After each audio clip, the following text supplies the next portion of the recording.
Oblepili Slovensko hlúposťami.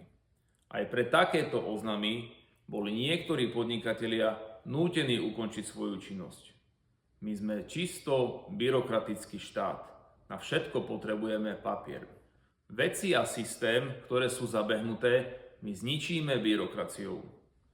Svedčí o tom aj hon na živnostníkov, kde štát chce vybrať na pokutách v oblasti pracovnoprávnych vzťahov 100 000, možno milióny eur. A čo je na tom najväčšia tragédia? Že opäť sme pri papieroch, opäť sme pri byrokracii.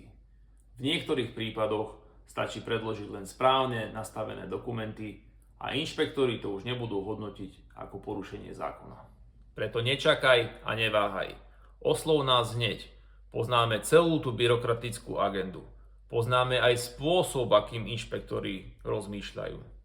To všetko vieme implementovať do tvojho podnikania tak, aby v prípade kontroly si mal veci na poriadku.